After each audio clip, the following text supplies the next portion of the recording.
Hey, thank you so much for joining us on another episode of Louder Than Words. I'm Tony Gaskins. And I'm Caleb Curl.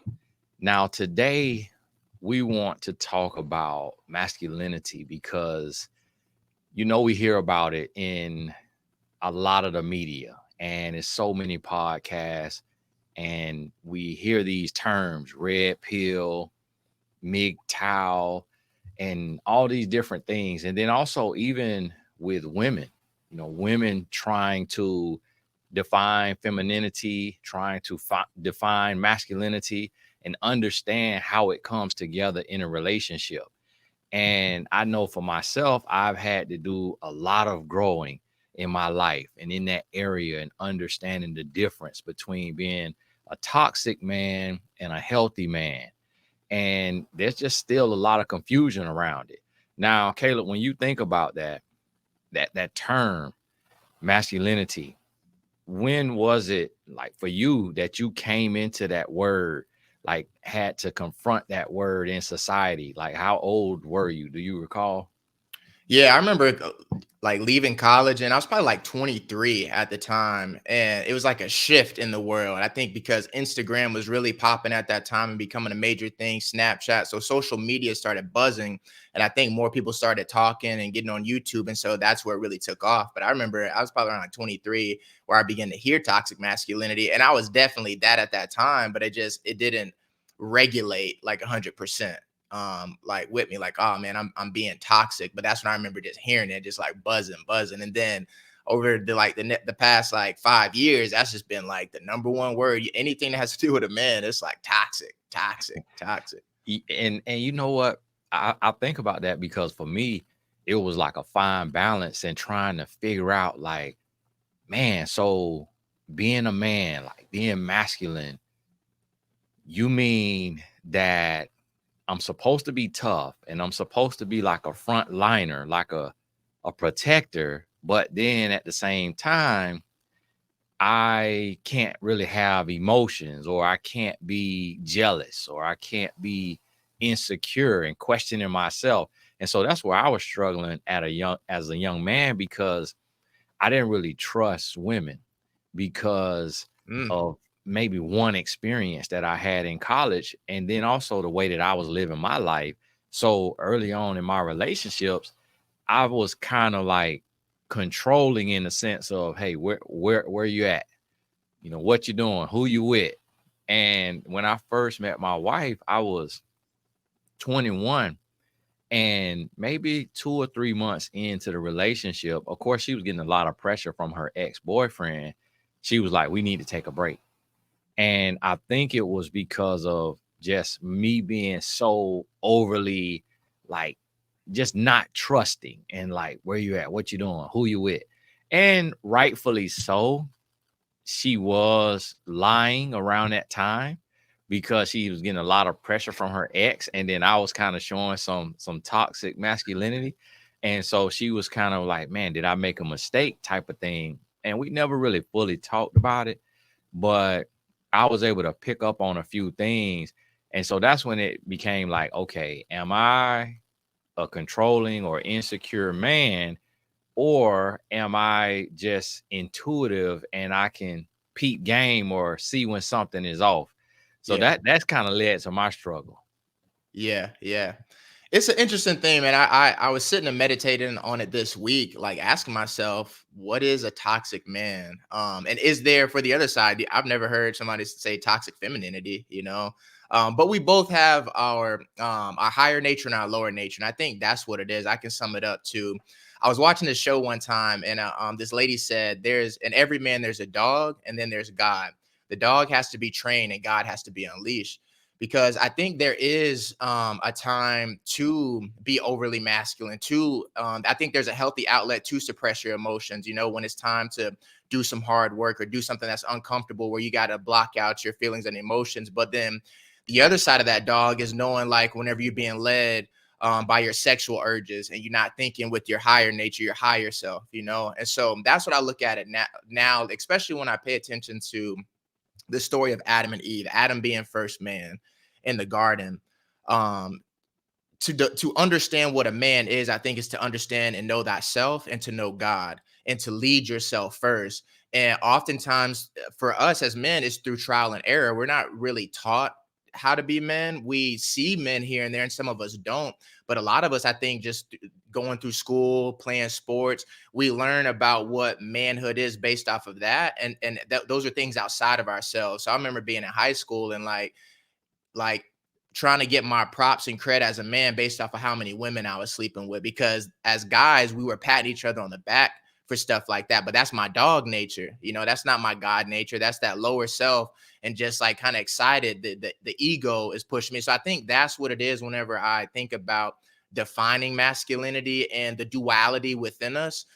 There's pros and cons, but again, the dog has to be trained and God has to be unleashed. Even when thinking about my dog, and going back to Adam, God gave us dominion over the earth, and dominion means to have control or sovereignty, to have authority, right? And so I know I have dominion over him, but sometimes he'll want to try me, and I have to remind him who the alpha is. I have to remind him that I'm the leader. And that's the same thing within ourselves. When that dog and me want to act up when I'm out and about, and let's say I see some cheeks while I'm out and I'm just staring, I have to catch myself and say, Caleb, that's the dog in you that's lusting right now. Allow God, your higher nature, to take back over and get yourself under control again and lead yourself. So as I try and define it, man, I think that's where I'm at right now on my journey with it, is recognizing that I have a dog in me and I have God in me, but just knowing, okay, I need to suppress one and unleash the other. Right. And I read a quote one time, author unknown, and it said, a man's strength is his gentleness. And that thing, it shook me to the core because, I had this quote app and I used to find quotes to post online. And it hit me because I was like, wow, it does take strength to be gentle. Because as a man, we are so macho and we tough and we want to lift everything, open everything, fix everything, do everything. Yeah. We want to put our foot down, when we need to.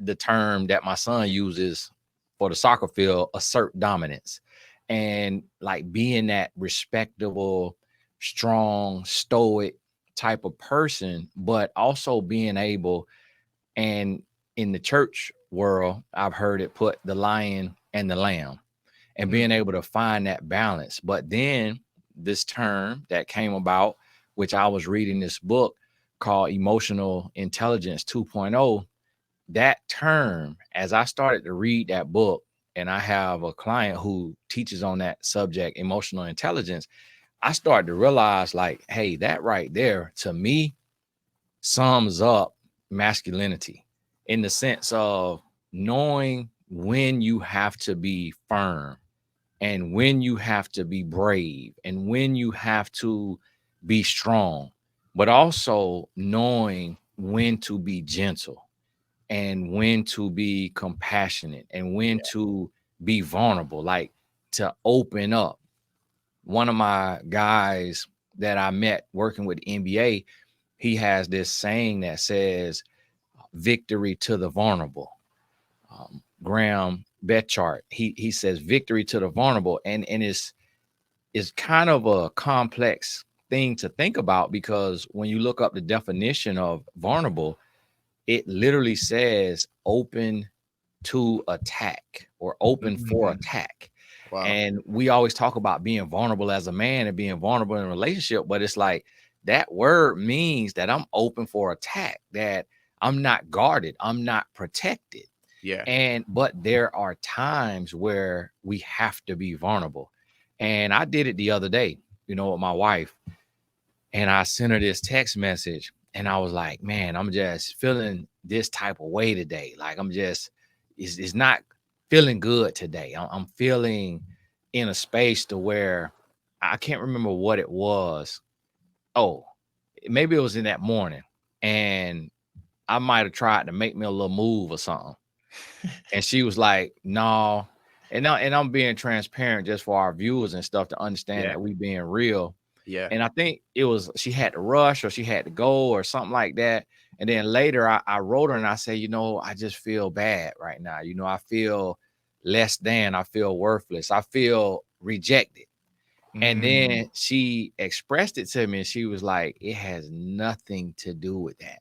yeah, She was like, I had just carried 300 plus packages for our new company, the supplement company. She was like, I had just carried 300 plus packages into the post office and I was drenched in sweat. And then I came and had to take the dog out. And so I felt disgusting when you popped in at the house. She was like, I felt disgusting and I needed to shower. And so then, so me expressing that instead of just being a man, yeah, holding the feelings, holding the thoughts, yeah, yeah, getting mad, holding resentment, then deciding to lust at other women because of that miscommunication. By yeah. me opening it up and expressing that, I was able to hear from her side of the situation. Then I was like, oh, hmm, that's make perfect sense. And Yeah. so that's what I mean. That's when I find that balance of opening up and expressing, but yet being emotionally intelligent enough to accept what you hear and to move forward. Bro, I got a question on that because I think that's the thing in today's world. Because men before us had to be so hard, they had to be tough through slavery, through times of war. They didn't have time to be emotionally intelligent and to open up and to express and to cry. I was talking with a relative the other day, real quick, but I'm gonna come back to the question that I have for you. But he's 10 years older than me, so he's your age, and at 18 he went off to the military, and this is the time that we were in Iraq, and so he got shipped to Iraq. And so he saw like some people he went to AIT with, you know, he heard about them getting killed while he was there, bombs and stuff going off. I remember him telling me like a bomb went off and they had to go out and find the body parts of all, you know, their friends and comrades, you know. And he was talking about when he came back, I noticed that he smoked weed a lot. And I never really like asked, like, man, why you smoke so much weed? And then one day I asked him, I was like, bro, like, come on, man, like you smoking every day. But then he broke it down. He was just like, man, 18, 19, you go over there, you're not emotionally aware or intelligent. You don't even really know yourself. You're just doing what you're told to do, and you're thrusted into all of this. And then you got to come back and try and blend into society. He's like, man, this is how I keep myself normal. This is how I keep myself balanced. And so I say that to say and bring it up that a lot of our men generationally have had to go through things similar to that in some shape, form, or fashion, where they've just had to suppress themselves. And unlike women, as men, we're not taught growing up, especially like through puberty, just as women's bodies are changing, our body is changing as well, emotionally and hormonally. And but we're not taught like, hey, your emotions are going to start changing, you're going to start feeling this, or and it's okay to express yourself. Women are taught that. And so women as adults, they're like, man, how come guys are just they don't know how to talk, or they're just so closed off? We weren't provided that space for the most part growing up, to where, you know, you go talk to your mom, you go talk to your homegirls, and especially if you grew up in a single parent household, where do those men go and where do they learn to become emotionally intelligent? So my question for you is, like, on your journey, bro, like being an athlete, just doing different things that you've done in your life that has required you to be hard and to be macho and to turn that dog on in a healthy way. When did you learn to put that at bay and start to open up and express yourself, and the balance between like being Superman to the world but being a Clark Kent to your wife? You know, it was probably maybe 3, 4 years into our relationship, around maybe about that 3-year mark, because I started to feel like I was going to implode.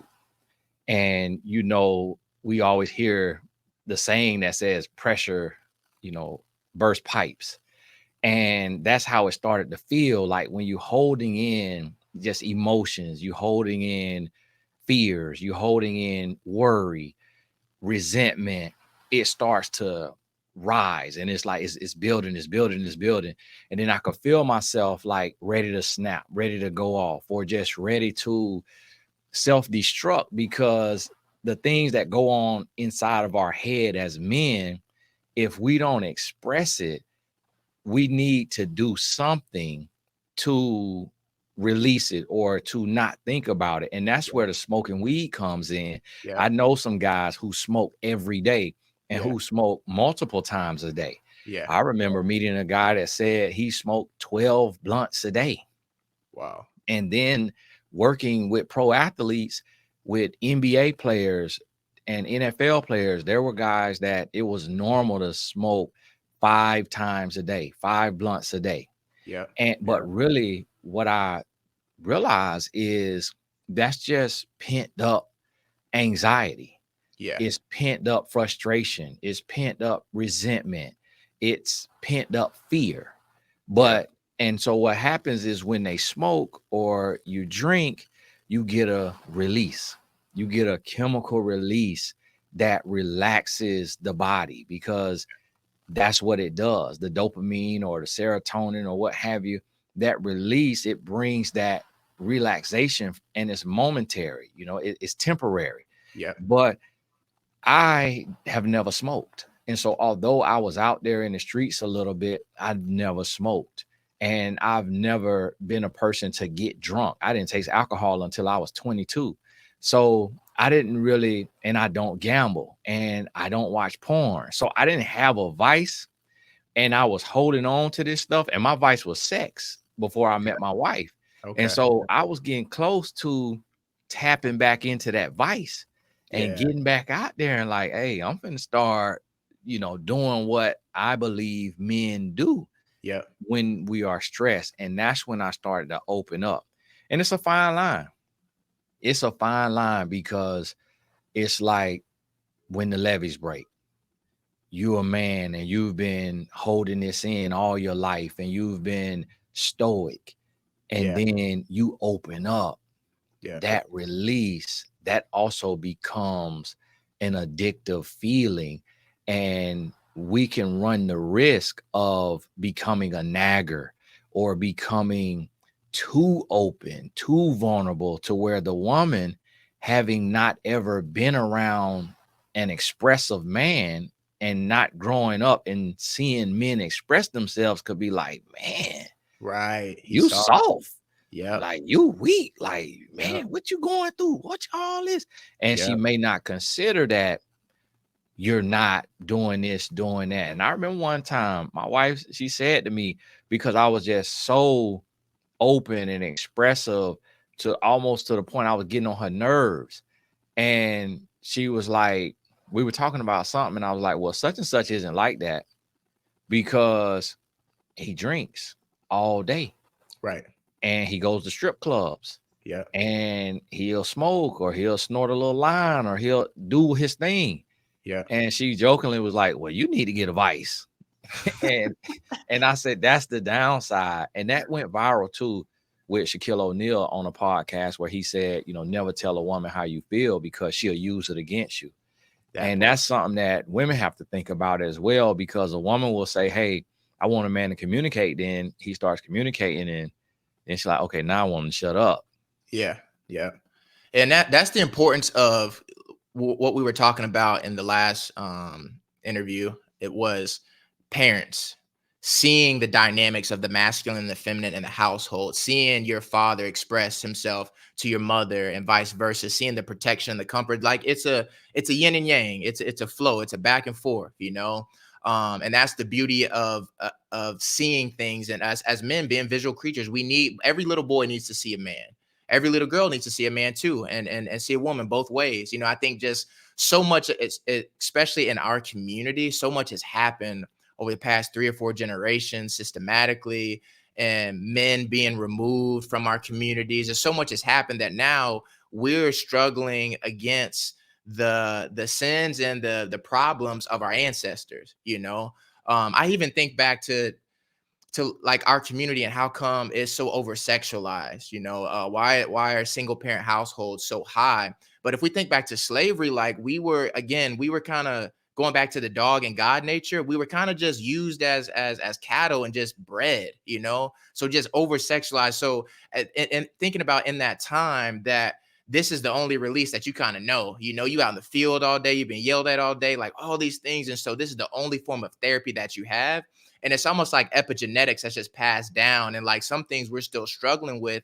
And we got to just acknowledge to uproot those things to know that, hey, it comes from somewhere, versus just blaming that all men today are just terrible and all men are that or women are this. Like, no, there's a reason for these things. But first, being patient enough with ourselves to do the self-work, to understand ourselves emotionally, then we can be compassionate for one another. And I think that's what we got to do to kind of solve this problem. And I'm glad that we have the space today as men where we're open up and talking about these things, because men need to see it and hear it to understand it for themselves, so they can go and internalize and say, you know what, yeah, what do I feel like today? Like, what's going on with me emotionally? I think, man, we don't even really know our bodies because we're so used to suppressing pain. So we don't even really go to the doctor often, especially within our community. It's like, man, I think I'm all right. But I have to really sit some days and say, man, how do I feel? And now, because I've been able to meditate more and been able to read and learn more about emotional intelligence and still on that journey, I can sit with myself, and I'm to the point now where I'm like, man, I didn't sleep well last night. What did I eat? But same thing emotionally, like, man, I feel kind of off. Who did I talk to yesterday? Or what did I suppress? Like, did I bite my tongue in a conversation? And also, to your point with trusting women, that's another thing and something that I've had to grow through as a man. And understanding that we're all imperfect, but knowing what woman to trust, what woman to open up to. It's a song that I heard recently. And it was this rapper talking about pillow talking to these women that's weak. you know when we as men, that dog nature, when we just sleep around with woman to woman and we get that release and we get comfortable, but this isn't somebody we're emotionally connected to, and we start spilling our emotions, that's where we get hurt. And so I was thinking about, man, where did he get these lyrics from? But then thinking about, like, oh, that's probably the process. You sleeping with women who physically are compatible with you, but not spiritually and emotionally. And so you open it up to these women, then they turn and use that against you. And we see it within the celebrity community with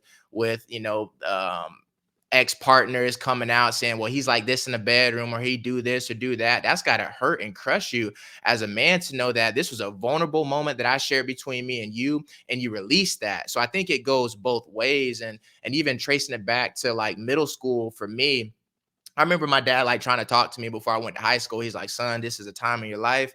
Don't get caught up in chasing women. And man, as soon as I got out the car and got on the campus, man, I saw nothing but beautiful women. I was just like, all right, dad, I hear you. But again, being influenced by the environment, but also just that dog nature, just the instinct, like, man, these are beautiful girls. I got testosterone in my body now. Like, I'm even in high school. I remember like being in middle school, I ain't care nothing about women too much. I was still riding my dirt bike, playing outside, being dirty all day. When I got to high school, man, I'm like, nah, man, I'm trying to make sure I'm picking my outfit out a couple days before, trying to make sure I smell good, I'm clean, because I'm aware now that women are paying attention to me, and I'm attracted to them. And so it's a shift. And so many of us, I think, we get hurt because we learn about the opposite sex through trial and error, not through like we're actually being taught about it in a healthy way. So yeah. You're right. And what do you think is, with masculinity, that fine line? Because I know we were talking about this in the past about how sometimes we feel like it seems like we're not allowed to be a man in this society, in the sense of like, hey, you can't have an opinion, and words, semantics. So Yeah. I could say this one way. I could say, hey, women say you can't tell a woman how to dress. Yeah. And when you say it that way, it's like controlling. But then on the other side, I could say society is saying you can't have an opinion about how a woman dresses. And if you have an opinion, you're not a real man. You're insecure. And you really, when we were talking about that, you use an analogy about like if she goes to the gas station at 9 p.m. or what have you, and she's out and about, and something happens, who's the first person that is called to her defense? Yeah. And yet how as a man, and that right there, that was a great summary. And so I kind of want you to touch on that, and then I'll chime in with what comes to me. But I want you to touch on that, like that fine line. Like, where's that fine line between being a protector and then being like overbearing and seen as overbearing and controlling and domineering, so to speak? Yeah. Yeah. Man, for me, I learned that with having a sister. I got a little sister. And so I went back to school and at like 28, and I'm in a classroom with 18, 19 years old who are, their thinking is the modern world. And so it was a women in religions class, and we were talking about femininity and masculinity. And they kept getting up talking about men shouldn't do this, men shouldn't that. And I was just like, man, that's crazy. Y'all can sit and comment on our emotional place, but I can't comment or have a say about like what y'all where and why. But what I realized, it has to be broken down. And so I got up in front of class and I said, you know what? I was like, I got a little sister, you know, who's a little bit older than y'all. But I was like, you know, if my little sister is out and she's going to a gas station late at night, I'm going to tell her to like, hey, maybe just get gas in the morning. Or if she's or she wears a certain thing, it's not that she shouldn't be allowed to wear this. Is that I understand the mind of a man. I understand that dog in a man, right? I understand that many men don't have control of that dog within them. So that's why we have men who go out and rape, who go out and murder, who go out and do these vile things because they don't have control. So as a man, and going back to the pumping the gas late at night thing, it's like I know my little sister before would call me, you know, like if something's going on, if she have an issue with the boyfriend or it's just late at night, something going with her car, she gonna call me because she saw my father be that provider protector role, and I'm next in line for that, right? And so I was telling them, I was just like, hey, you got to understand that as men, y'all look at a man to show up when there's harm or there's something going on. You want us to be the warrior then, but you got to understand that that takes us being in a certain place emotionally to suppress, to say, all right, I don't feel like doing this. I don't have time to think about that. My little sister called me. She's in danger. I got to go do what I got to do, you know? And pulling up on the scene, it's not time to talk. It's time to react and protect and to fix the situation, you know? And so I was making an analogy, even like with your wife, you know, like if she was to get into an altercation with the guy somewhere, like she gonna call you, you know? And that's where both sides have to be mindful of how we interact with one another, and then also just in responding. But um it's a tough line, bro. And what I realize is like, especially like with dating and like meeting women and like learning those dynamics, um I'm naturally that. Like I don't have to establish my dominance through words. When you're in my presence, you're gonna feel that. You're gonna just see how I move and operate, right? But I've recognized that just like everybody can't be our friends, some people are acquaintances. The same thing with dealing with women, because I remember just kind of just dating, trying to see what's out there. But I found myself caring about all of these different women. I'm like, man, I can't be doing this. You know, like I'm expelling a lot of emotional energy worrying about, hey, did you get home safe? Like things like that. You know, anytime I hang out with somebody, especially of the opposite sex, I'm like, hey, let me know when you make it home safe, because that protector instinct in me just switches on. And I think that's something just women will never fully be able to understand, the mind of a man. But just being able to trust that not all men. I know some men take it and they go too far, you know. But I was with my homegirl one day, and we were sitting down at this park, and this girl walked by, and she didn't have on a bra, and like I could see her nipples bright as day. And she was just like, you know, what do you think about her outfit? And I was like, you know, like if I was somebody close in proximity, whether I was a homeboy or a boyfriend, I would encourage her to maybe cover up, not because she should not be able to express herself and her body be out however she wants, but again, because of the mind of men, it's biological. I was telling her, I was like, what makes us attractive to one another? And if we go back to just like a primal state, it's seeing the bosom, it's seeing the breasts, it's seeing the shape and curves of the body. That's what turns us on as men. It's hard enough like to see a woman with some yoga pants on, but now like I see your nipples, I see the cracks and crevice. Like women don't know, I don't think understand how we think, and just naturally just that instinct that turns on that lust and that dog within us. And again, it does not have to do anything with what a woman should and should not be able to do, but we know men. And so we're trying to protect, we're trying to do preventative maintenance, you know. But I've learned to just express my views in a healthy way and not try and be domineering, but I try and just open the conversation and just say, hey, like, can I talk to you about some things about how I feel as a man? And this is me working on my emotional intelligence and not trying to come off in a controlling, domineering way. But I've learned over the years, when I express myself in that way and I give an explanation outside, and not make it as if I'm demeaning women or putting women below me, I think a lot of women have been receptive to that. Like, wow, okay, I never really thought about that. Like as a man, that that yeah, I would probably call you, and then you got to show up, or so just preventative maintenance. But it is a thin line. But I think it's just something that you got to take it case by case and understand as men that every woman can't be close to you in proximity, because that is you're putting yourself at risk. They're like, what if they do call you, like something do happen, now you got to show up. Like some things, it's just perspectives as men and women, and I think we're bridging that gap here today. But anyway, not to go on a tangent. No, I totally, and we need that. And that's one thing that, this space is for, and purpose of us having this podcast is to be able to do deep dives. So everybody listening understand that we don't have a time limit. Sometimes it might be 45 an hour, sometimes an hour and a half, but we want to be as open and as expressive, because I oftentimes hear women, it's what we call victim blaming, where they say, well, you can't blame the woman for having her butt cheeks out if a man like grabbed her and, assaulted her. Like, he's the pervert, he's the nasty person. And that is true. It's Yeah. 100% real. Yeah. But you also have to look at the fact that he chose her.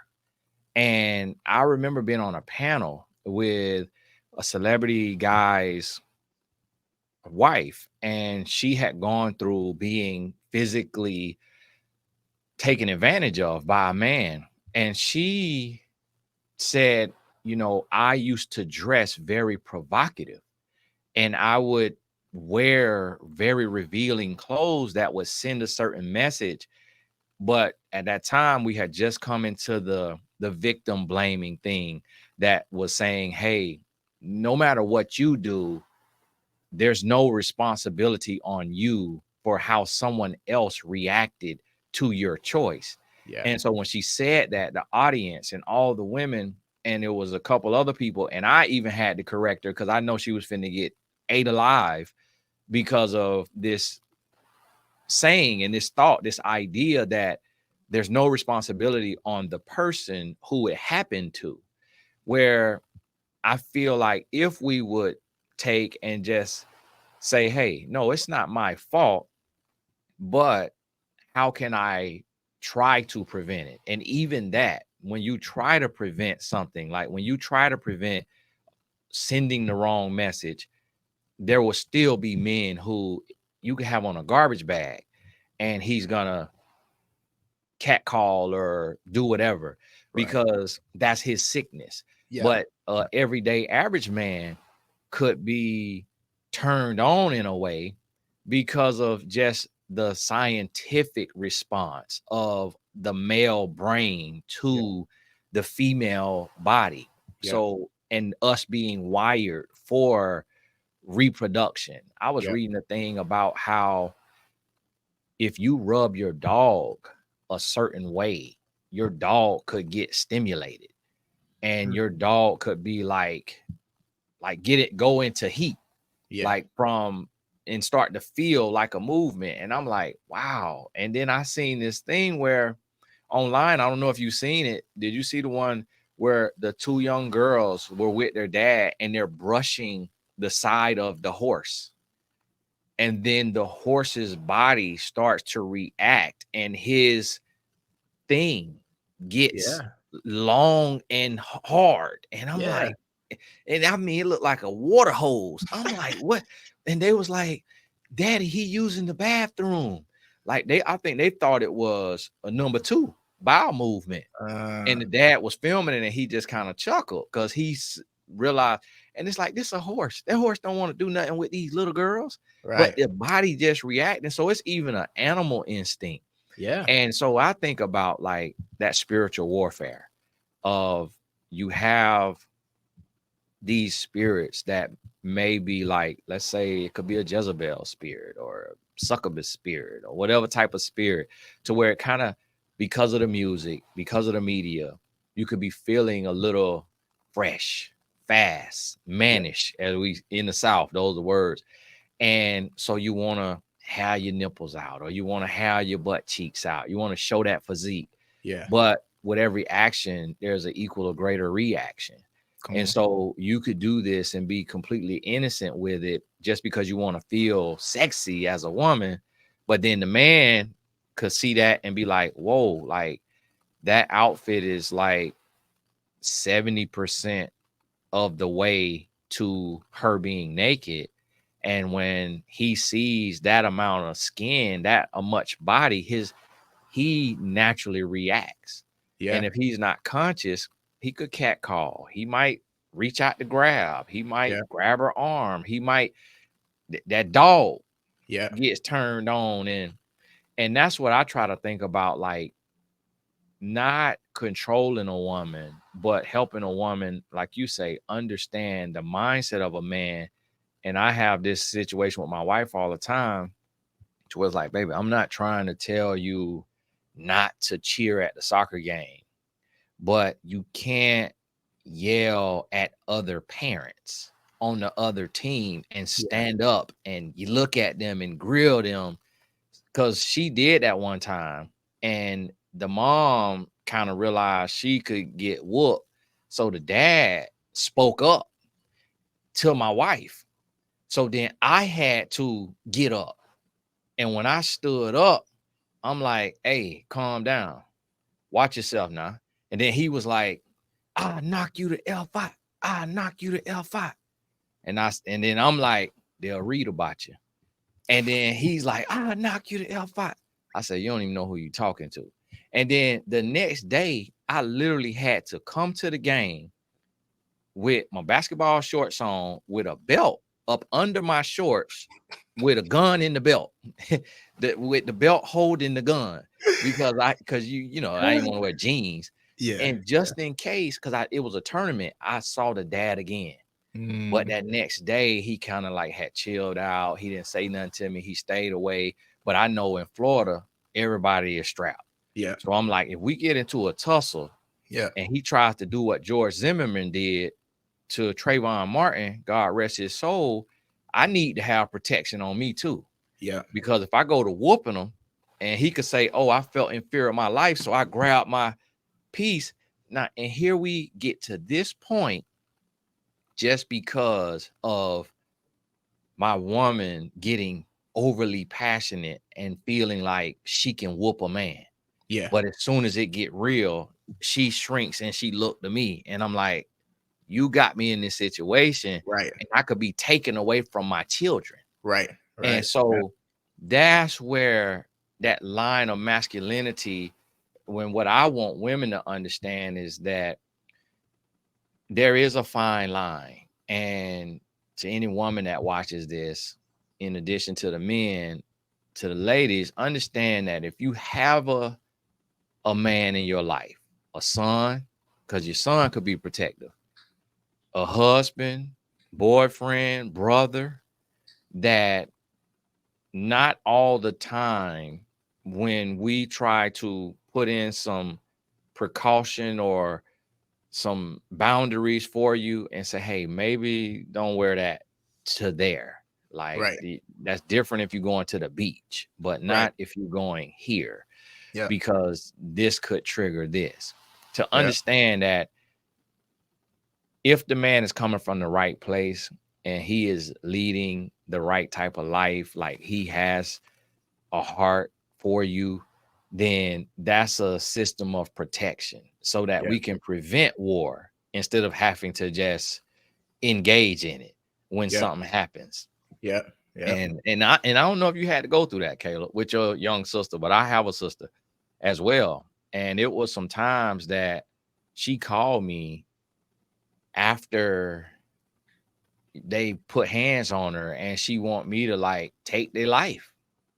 Hmm. And then I had to help her understand, like, listen, you can't yell at a man in his face, calling him the B word, Right. and like, or throw the first punch. Like any man, Yeah. a priest gonna respond to that. Like, Yeah. Oof. And women so sharp with that mouth, bro. Like they at an early age, they start speaking more than us and they get sharp with that tongue. They don't understand that they strike something in a man where you emasculate him with your mouth, you know. So at that mhm, point in time, he like, well, the only strength or the way I know to overpower you is physically because I can't calm you down with my words. So yeah, man. mhm. And that's something for the young men, not just young men, but every man who watches this to understand that too, that not every battle is worth fighting. Yeah. And I had to learn that on my journey of masculinity, to realize that yes, it has been said that a woman's brain, the area that processes the cognitive skills, the ability to speak, is larger in her brain than in a man's. And that's why women are more expressive and can communicate better, even from a young age. Like when you listen to a 4-year-old girl talk compared to a 4-year-old boy talk, Yeah. like the little girl oftentimes, hi, my name is Lisa. What's your name? Oh, really? Are you Tayden's dad? Okay, Tayden and I play sometimes. And then you talk to a little boy that same age and he like bumping his gums. Yeah. And so I read that, like, I Googled what are the difference between a male and a female brain. And there was this article that came up and it had like 10 differences. And one of the differences said women possess a larger cognitive part in their brain that allows them to express themselves better. And I later heard that that's not true. But when I thought about that, it helped me realize, like, to every man, you got to understand that even if you cannot match a woman with words, when a woman is sharp with her words and she slices and she cuts with her words, a part of masculinity is the emotional intelligence to say, you know what? Instead of me taking this to the level, to the place where I can take it, which is physical, put you in your place and show you that I'm stronger and I'm dominant, I'm going to sidestep this power struggle and be the bigger person and let you have that, let you have those words. And then I'm going to check you and say, listen, if you want to continue to be able to talk to me, never speak to me like that again. Yeah. Because although it's just words to you, to me, that is like physical assault. And that's what you're gonna provoke in me. And I don't ever want to go to that place. And also understand that if a woman will not get help in healing and learn and grow, that's a woman you have to leave. Because Ooh. eventually, even a woman who gets out of pocket with her mouth will get physical as well. Yeah, yeah. Man, I remember one time I went to watch I think it's the Javante Davis fight at the sports bar with my brother. And I live the side of town that I live on. I ended up meeting these girls next to us. They just started to make some casual conversation and whatnot. And she Ubered there, but me and my brother had drove. And so we just started talking. I was like, oh, I live on the same side of town as you do. Later on in the night, she was just like, okay, cool. Like, hey, do you mind dropping me off at my place, on the way back home, since you live in the same neighborhood? I was like, yeah, not a problem. Being nice, being too friendly. And I learned a valuable lesson this night. She had been drinking and I just wasn't paying attention, but she had been taking some shots. And so when we got into the car, me and my brother were going somewhere else. I was just like, hey, I'm gonna drop you off at your place. And she's like, no, I want to go with y'all. And I was like, no, like, I don't really know you. You've been drinking. Like, I'm uncomfortable right now. Like, I want to drop you off. And she was older than me. She's like, I'm a grown woman. You ain't going to tell me da da da da da. Like, I'm going to just go with y'all and all of this stuff. And man, it just floored me. It made me so upset. But I was just like, what I'm going to do? I'm going to sit here and go back with her. I was like, I'm not even about to argue with her. But I was like, she'll never see me or hear from me ever again. I was like, that's one thing I do not tolerate, is talking to me any kind of way. But on the flip side of that, though, women got to understand the power that they have to be able to build a man up with their tongue. So often they see it in the opposite way and tearing a man down.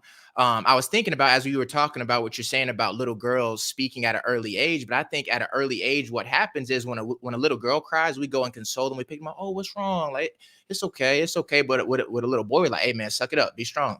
Quit crying. So whatever part of your brain is trying to develop at that time, you're suppressing it at an early age. And so as you get older, like, that process still goes on the same way. And then I think about, young men that come from single parent household. I've heard, situations where the mother, whenever, let's say, the little boy does something, they say, man, go sit your stupid A down. You just like your deadbeat daddy. So there's life and death in the power of the tongue. And so women got to understand that they have power in their tongue, and learning when to bridle it and learning when to speak life and to invoke life and to plant seeds, understanding the power that women have. And so I think the tongue is important. And I think that part of the brain that women have is valuable, but being able to use it to uplift men and uplift women. And it goes both ways, men too, you know. Me and you had a conversation this about a while back, but even as men, being comfortable to be able to say at a certain level, like, bro, I love you, man. Like, I care about you, you know, because oftentimes whenever people that we care about leave this earth, that's when we like, dang, man, I wish I would have had the opportunity to give my flowers or to say how I really felt, right? That going back to that emotional thing.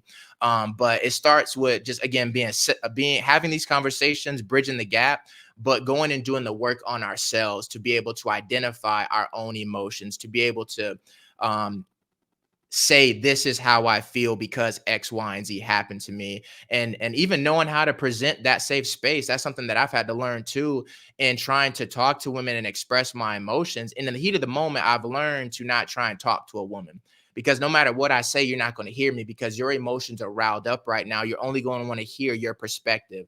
So I wait and say, hey, let's come back and let's have this conversation a couple of days later. And then I say, hey, can you just hear me out for a moment? Like, I respect what you said and I heard you and I value your opinion and your emotions, but this is from my perspective. Not to say that either one of us are right or wrong. It's just different perspectives, and I just want to present mine.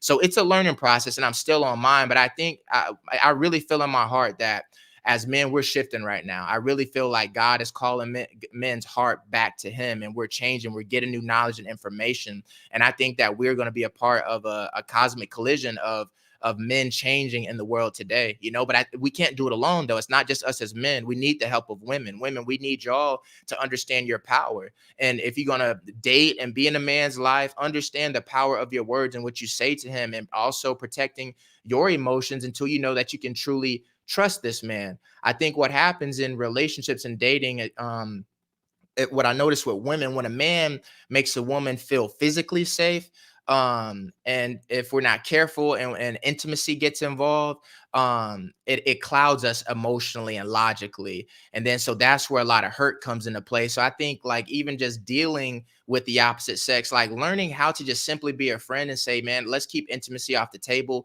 Let's really get to know each other. Because as soon as we feel physically safe and as a guy's turned on, we may not know somebody for maybe 3 or 4 days and automatically we'll sleep with them, you know, especially in today's hookup culture, right?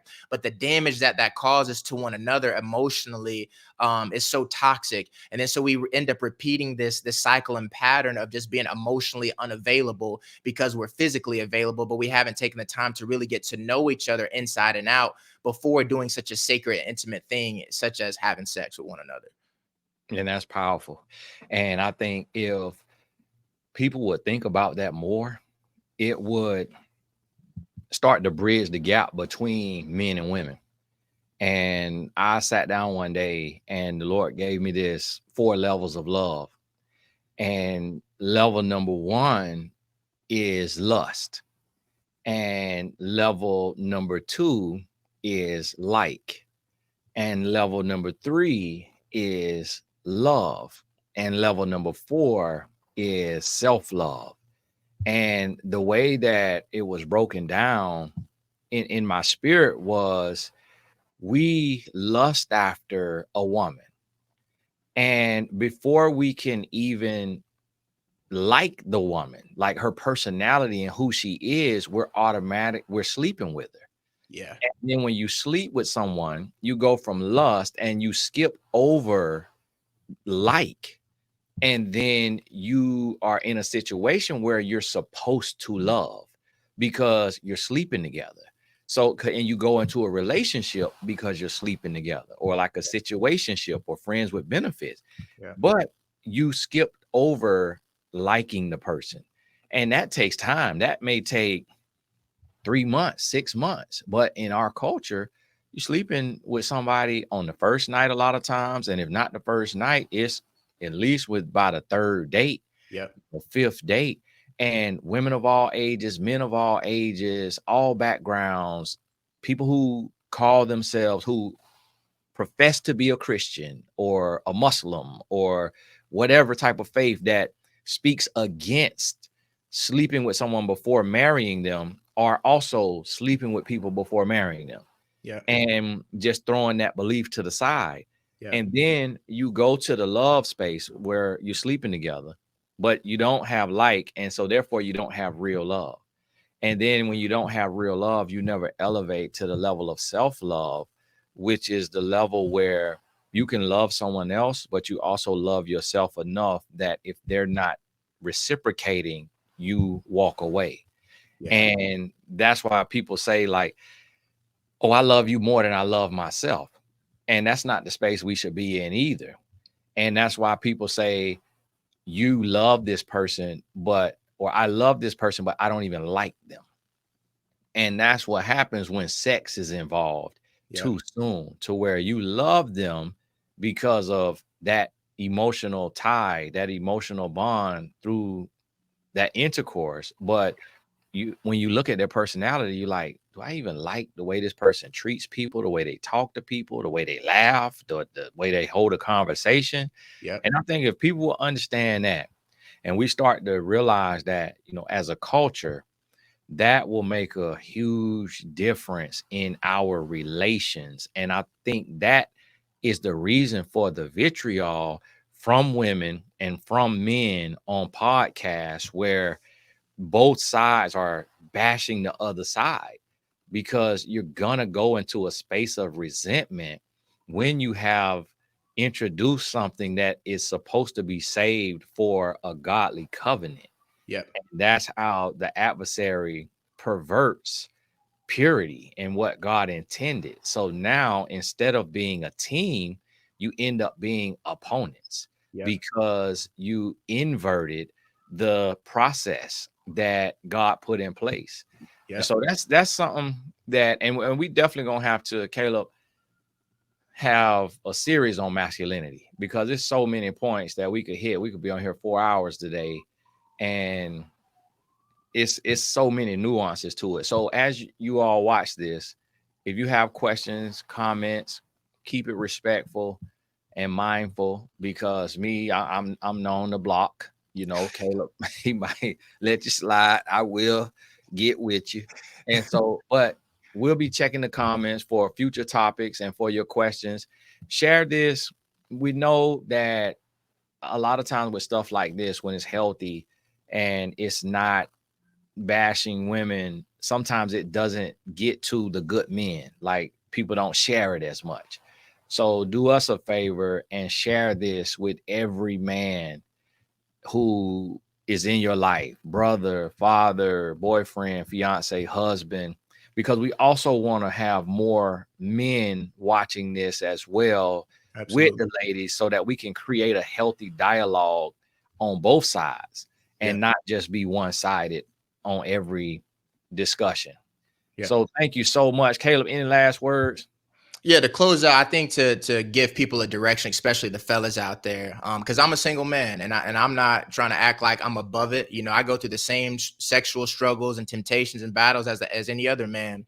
But the one thing that I've realized as I sit with God and I read the story of Adam, before Adam had Eve, he had his purpose, he had his work, he had dominion, he had himself. And so when Eve came onto the scene, he was able to say, flesh of my flesh, bone of my bone. And he could only do that because he knew himself and he knew God. I want to encourage my single fellas out there, and those that maybe even if you're in a relationship, to take some time to just sit with God and know God for yourself. Greater is he that is in you than he that is in the world. The world is always going to tell you the perspective they want you to have, for what they want you to do, to be a man and to be a pawn in this society. But know that God has given you greater purpose. So I just want to encourage the fellas just to get back to a spiritual foundation that's founded on God, and know God for yourself, not just going to church on Sunday, but God personally. I think that's where we really shift the world, whenever we as men, we get back to our rightful place spiritually. And as we align spiritually, everything else, the mind, the emotions, the finances, the body, everything else will fall in order.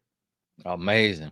Hey, thank y'all so much for tuning in. Again, share it with everybody. We're going to build slowly but surely very organic conversations.